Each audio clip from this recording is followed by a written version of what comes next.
I restructured the business, right? Restructured the company, and I continued with the publishing business.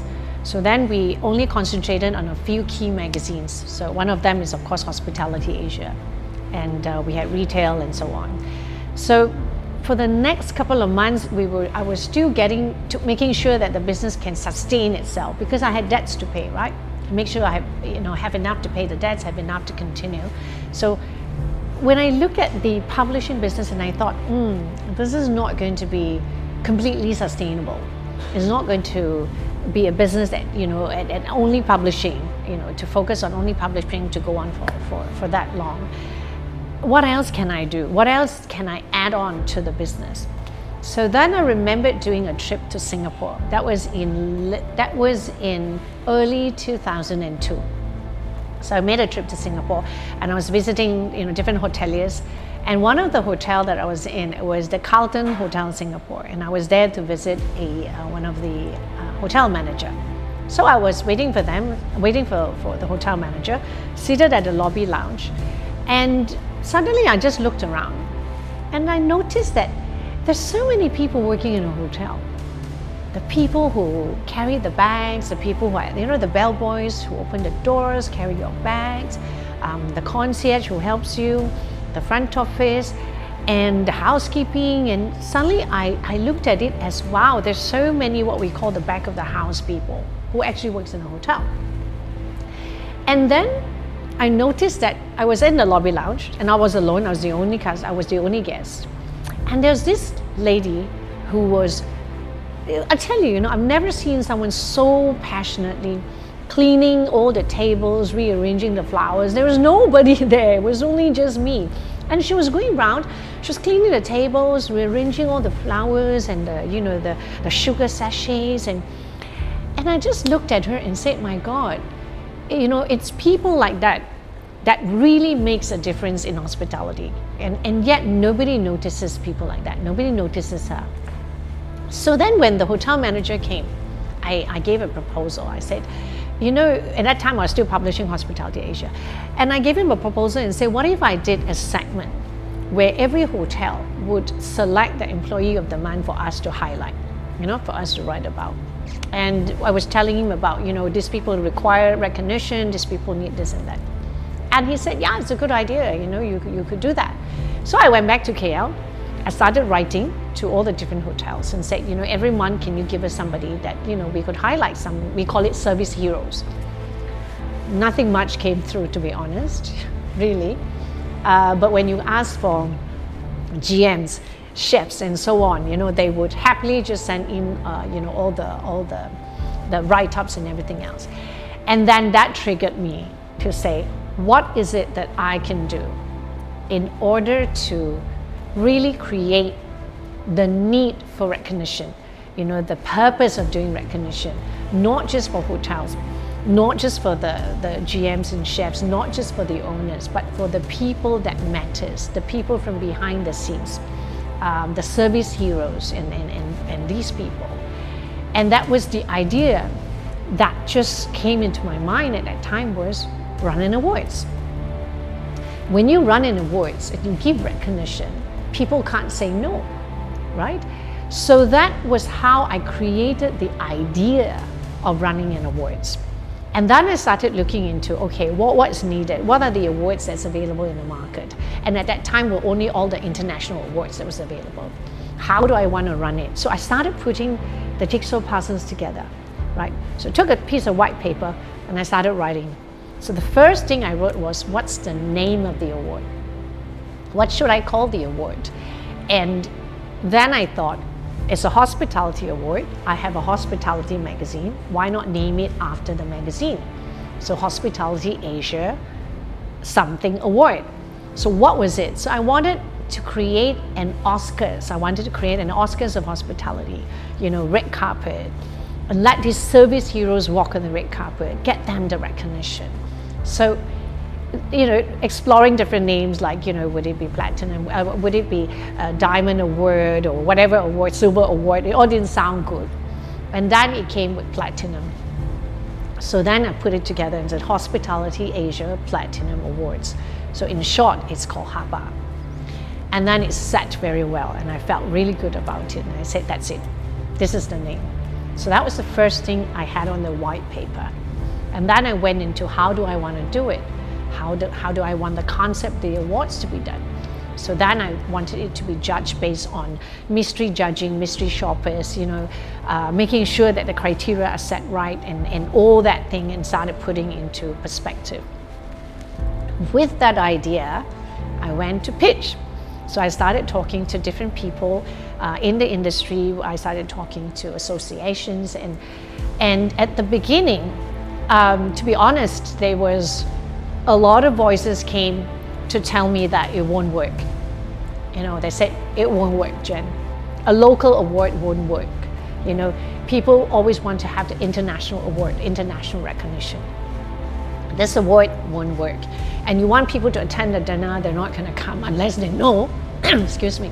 You want to invite people to come for the award, they're not going to come unless they know they're winning. Otherwise they won't. So there were lots and lots of negative feedback that came. And again, I think it was the fact that I know I had to make it work. I know I had to make the business work. I have bills to pay. I was a single mom at that time, right? And I need to make sure that I rebuild the business and I find a expansion of the business other than just publishing. And most of all, I believe in the awards, and I know that people want recognition. People need the recognition. So close off all the things, tuned off all the negative comments, and just say, Jen, focus. Focus on what you really want to do. So then I went back to my company and I pitched it to my team. We had a very small team. There were only five of us in the team. And one of my managers said, okay, let's get this done. Let's do this. I think we can. Yeah, let's do this. So both of us were doing the traveling at that time. His name was Stephen again, Stephen Austin. So Stephen and I were traveling up and down Singapore, meeting nominees, meeting sponsors, Malaysia doing the same. And in 2002, we launched our very first Harper Awards. That was the creation of Harper Awards and the launch of Harper Awards in 2002. I think it was sometime in October. So that was when we created that. And the journey was, I must say the journey was tough. It was very tough because it was something new. And getting people to believe in it, getting people to participate, getting people to see the need of being, of recognizing service heroes, recognizing people from the back of the house, recognizing not just the key roles, but also people from the back, and putting the whole event together. It all started with, I think getting the structure was the most difficult part, getting people on board to form all the criterias and looking at the database again, sending out the nominations, approaching everybody to talk about the awards, to get the sponsors. It was only done by two of us, just me and my manager. And for us was just say, look, focus to the end.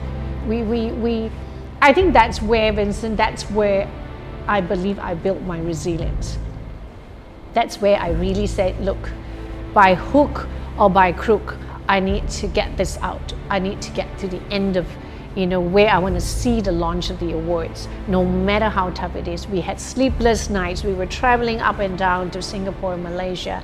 We were working nonstop, and having to juggle that and juggle the publishing business that was still ongoing, launching the awards, and being a single mom, having to make sure my son was fine.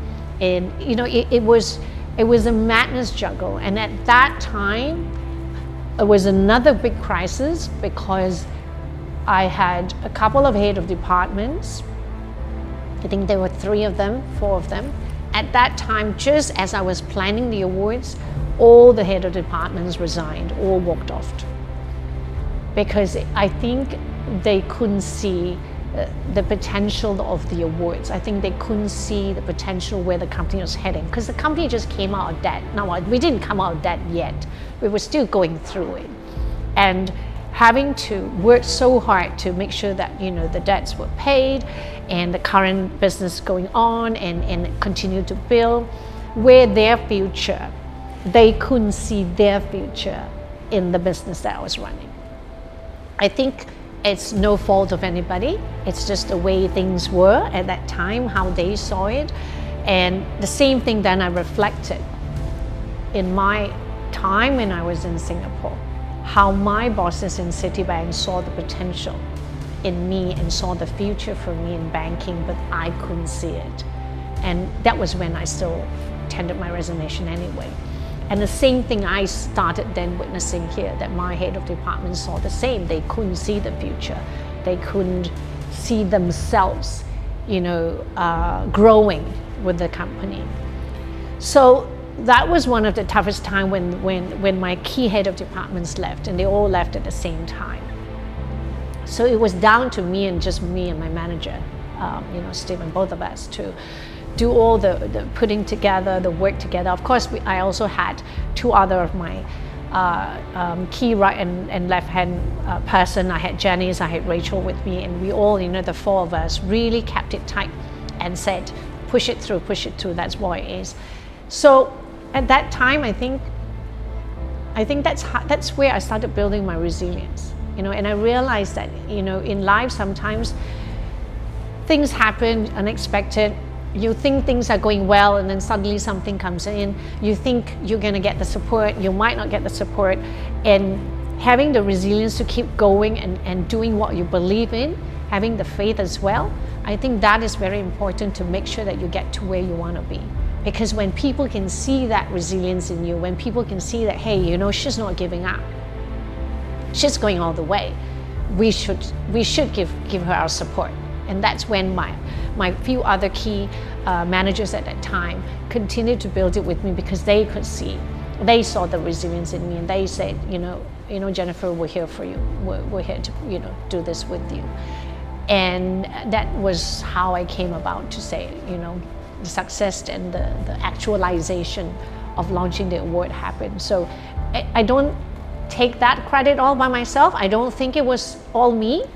Yeah, it was my idea, it was my thought, it was my creation, but it was also the resilience of my team at that time, my few managers, that kept me going as well, and the support system that I had to also help me look after my son at that time. So home support was there, and the team support was there as well. Yeah, so that was what it is. Hi, I'm Jennifer Ong, and this is my story.